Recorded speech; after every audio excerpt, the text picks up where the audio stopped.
Bismillahirrahmanirrahim. Assalamualaikum warahmatullahi wabarakatuh.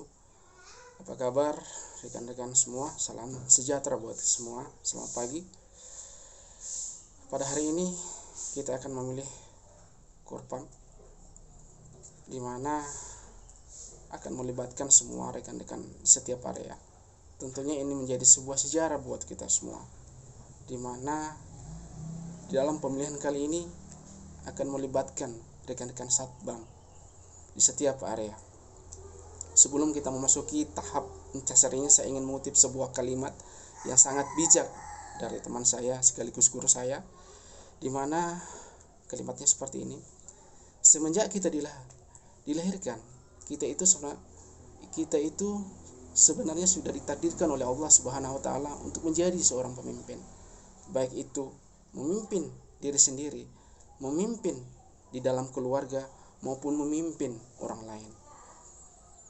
Alhamdulillah, untuk menjadi seorang pemimpin itu tidak harus mempunyai pendidikan yang tinggi. Walaupun secara formal pendidikan itu sangat penting untuk menunjang kreativitas seseorang di dalam keseharian dia, akan tetapi itu tidak menjamin dia akan berhasil menjadi seorang pemimpin yang baik. Dan alhamdulillah itu sudah dicontohkan oleh junjungan kita Nabiullah Muhammad SAW, bahwa selama beliau menjadi seorang pemimpin, tentunya kita semua sepakat, kita tahu bahwa selama beliau menjadi seorang pemimpin itu tidak mempunyai pendidikan yang tinggi. Akan tetapi selama beliau menjadi seorang pemimpin itu lebih mengedepankan akhlak yang mulia dan juga budi pekerti yang luhur. Bagi saya, amanah tidak akan berjalan dengan baik apabila tidak ada dukungan dari tim kerja yang kuat tentunya. Alhamdulillah, saya mengucapkan terima kasih kepada rekan-rekan Satgas, di mana pada hari ini sudah meluangkan waktu, kesempatan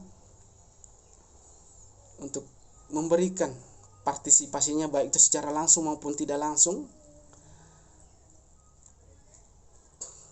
Insya Allah, kalau saya diberikan amanah ini, saya hanya mau bilang begini: ketika kita membangun sebuah organisasi, ketika kita memasuki sebuah organisasi, yang harus pertama-tama kita lihat adalah leadershipnya.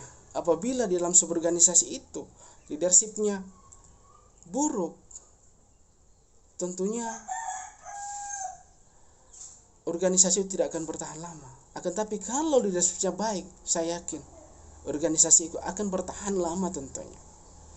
Insya Allah, kalau saya diberikan amanah ini oleh teman-teman, ada tiga hal yang saya pertaruhkan buat teman-teman selain dari leadership. Pertama, seorang pemimpin harus mempunyai kapabilitas. Seorang pemimpin selain mempunyai kapabilitas, seorang pemimpin juga dia harus transparansi, akuntabilitas. Yang kedua, seorang pemimpin dia harus amanah. Yang ketiga, seorang pemimpin dia harus bisa menjadi pendengar yang baik. Nah, kalau berbicara tentang akuntabilitas, transparansi, ya, itu insya Allah kalau teman-teman berikan amanah kepada saya, itu contohnya setiap bulan teman-teman itu menerima gaji kan. Jadi teman-teman akan bisa tahu setiap bulan itu gaji sekian yang akan teman-teman dapat. Karena sebelum data absensi gaji teman-teman dikirim ke POJ wilayah Manado, itu saya kirim ke teman dulu. Saya share secara langsung maupun tidak langsung. Saya Jafri kepada teman-teman, atau saya share di grup Satgas. Jadi sebelum terima gaji, teman-teman sudah tahu sekian yang akan teman dapat. Kira-kira seperti itu. Terus pemimpin juga harus amanah di dalam menjalankan amanah ini, ya. Tidak ada dusta di antara kita, ya. Tidak ada kecurangan tentunya. di dalam setiap penerapan kebijakan, aturan, seorang pemimpin dia harus berlaku adil tentunya. Ya, seorang pemimpin dia harus bisa menjadi pendengar baik. Ketika ada masalah, seorang pemimpin tidak boleh mengedepankan karakternya, akan tapi seorang pemimpin, ya, dia mengedepankan, dia melihat solusi bukan masalah. Ya, kalau kita melihat sebuah solusi, tentunya akan masalah itu bisa terselesaikan dengan baik.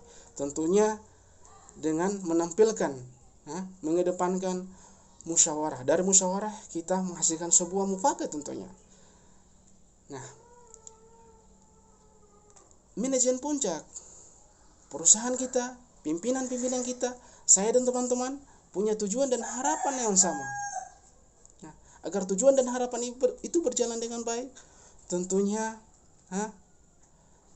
insya Allah kalau saya diberikan amanah ini, saya tidak bisa bekerja secara sendiri-sendiri, tidak bisa bekerja secara kelompok-kelompok, akan tetapi tentunya membutuhkan satu kesatuan tim kerja yang baik.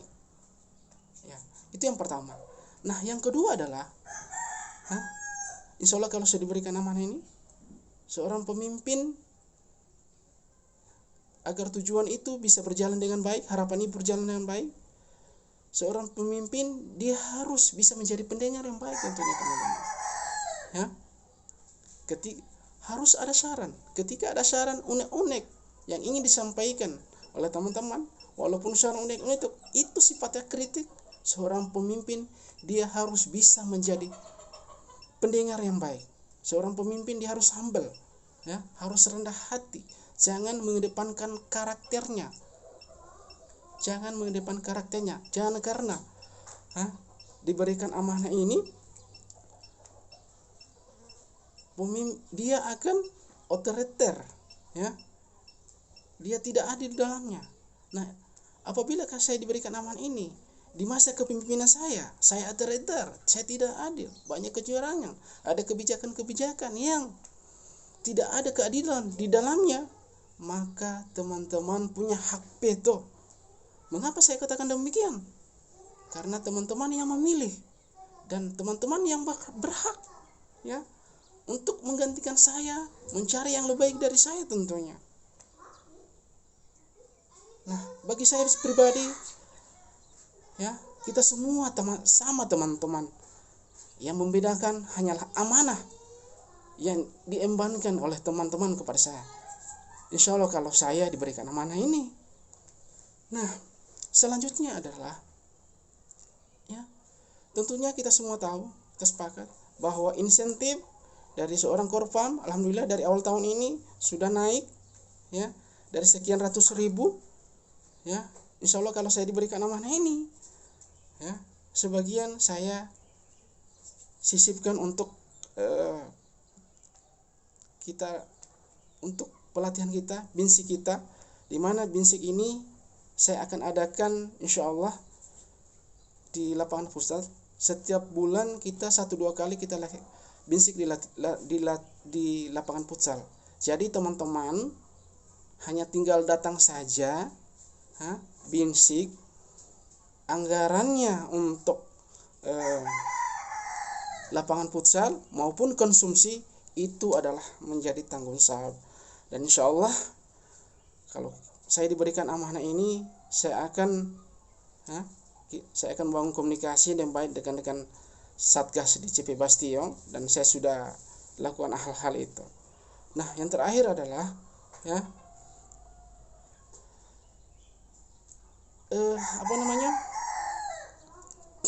rekan-rekan Satgas, tentunya kita tahu, ya, insya Allah kalau saya diberikan amanah ini, kita orang kenal, tentunya bukan hanya di ruang lingkup tempat kita bekerja, akan tapi di luar ruang lingkup kita bekerja, orang harus mengenal kita. Nah, contohnya kita harus membangun komunikasi yang baik dengan rekan Satgas, rekan-rekan Satgas CP Bastion di klaster, CV klaster di Nukila.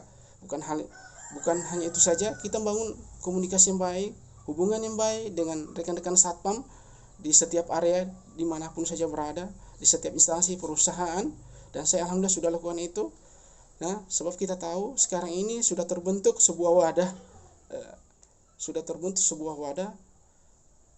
Persatuan Satpam Wilayah Maluku Utara. Insya Allah kita akan bergabung dengan mereka. Insya Allah saya diberikan amanah ini, kita akan bergabung dengan mereka. Tentunya ini menjadi peluang kesempatan yang baik.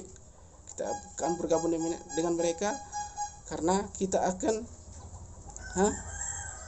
saling mengenal satu yang lainnya. Terus setiap ada kegiatan kita dilibatkan juga kalau kita sudah bergabung dengan wadah tersebut. Nah, terus yang kedua juga ini menjadi peluang juga buat perusahaan kita. Mengapa saya katakan demikian? Karena kalau kita sudah bergabung dengan wadah tersebut, kita bisa memperkenalkan seperti apa produk-produk syariah pada mereka. Nah, tentunya ini menjadi peluang bagi kita semua, peluang bagi perusahaan, tentunya bisa mendongkrak produk perusahaan Pegadaian Syariah yang kita cintai. Demikian.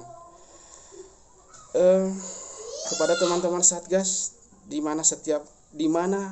dimanapun saja berada, saya mengucapkan terima kasih pada hari ini. Sekali lagi saya mengucapkan terima kasih. Apabila ada kata-kata yang kurang berkenan, kurang lebihnya saya minta maaf. Wassalamualaikum warahmatullahi wabarakatuh. Selamat pagi, salam sejahtera buat kita. Siap.